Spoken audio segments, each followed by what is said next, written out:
Hi, people around the world are doing videos about their favorite number. So, if you happen to have any favorite number which is greater than 1 million, all that you have to do is to shoot a video of you explaining why you like the number and post it on YouTube with the hashtag of #MegaFavNumbers. And the very important condition is the number you are telling as your favorite number should be greater than 1 million.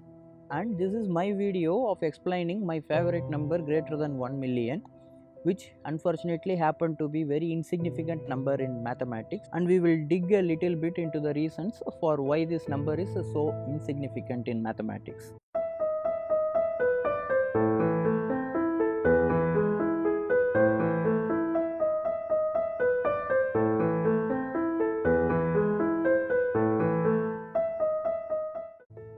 My favorite number is 299,792,458, which can be written as 299,792,458 or 29 crores 97 lakhs 92,458.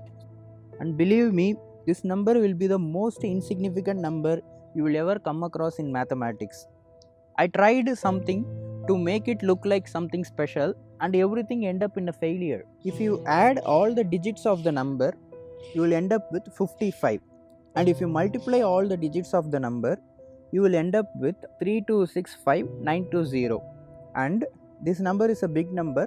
So if you multiply all the digits of this number, excluding 0, you will end up with 3240. And again you are excluding 0 and multiplying all the digits of this number, you will end up with 24. And when you multiply digits of 24, 2 into 4, you will end up with 8, which makes no sense. This number, whatever you try to do to make it look like a significant number, you will end up in failure, because this is the most insignificant number in mathematics. This number is not a prime number, it's not a square number, it's not an Armstrong number. But how come this number became my favorite number? Because this number in physics is as significant as it is insignificant in mathematics. This is the speed of light.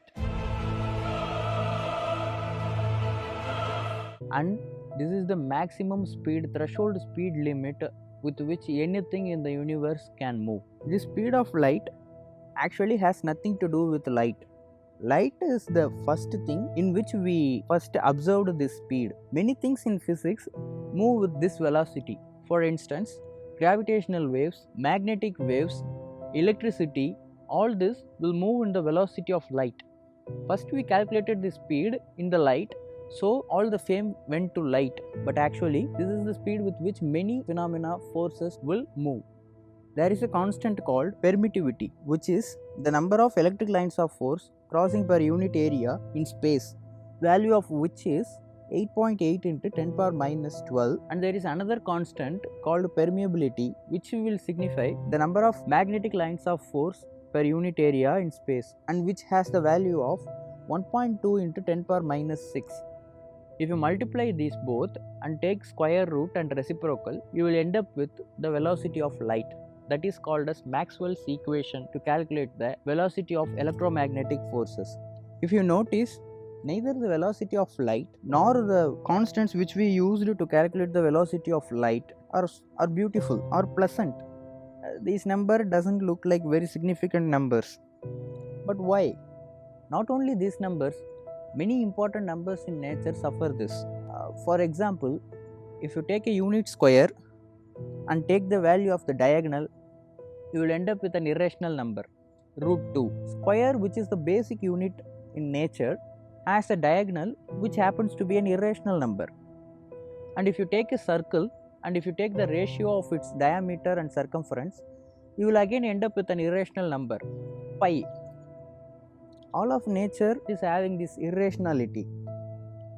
Is there any problem with our number system? Should we have to look at the world in a different perspective where these things happen to be irrational? We don't know. But we do know one thing for sure. The numbers which I said in physics, which are not so pleasant not because of the value or number system. They suffer a minor irregularity which can be easily eradicated. They suffer the unpleasantness because of the units behind them. If you take the velocity of light, its unit is meters per second, in which neither the meter nor the second coincide with nature. We randomly pick a distance and we started calling it as meter, and we started telling it as the basic unit of length. When you see the definition of 1 meter, you will see that the distance traveled by light in a particular fraction of second. And when you see the definition of second, you will end up seeing time taken by light to travel a certain distance in meters. So either you should have meters in the first place to calculate second, or you should have seconds in the first place to calculate meter. The both are interlinked and both are random, which is a blind random which has nothing to do with nature. It is because of these unit irregularities we end up with these unpleasant numbers. If we happen to change these units with more natural things, then we will have more pleasant numbers as the physical constants, which will be easy to memorize. If you take the definition of kg, you will end up with the weight of platinum iridium cylinder in Paris, a random platinum iridium cylinder in Paris. Why that weight is kg? I can't have a copy of a platinum iridium cylinder everywhere to regulate whether my kg is equal to your kg or not. Many people will argue that 1 kg is the weight of 1 liter of water at 4 degrees Celsius. But what is 1 liter of water? It's 1 decimeter cube, where meter comes in. Meter is again a random thing. So we have to adapt some units which is having some meaning with nature. Instead of assigning some random things and taking it as basic unit to compare all things in the world, we have to assign something which is occurring in the nature to compare things. That should be changed as the basic unit of everything which we measure. So until then, my favorite number will be 299,792,458, which is the velocity of light in meters per second.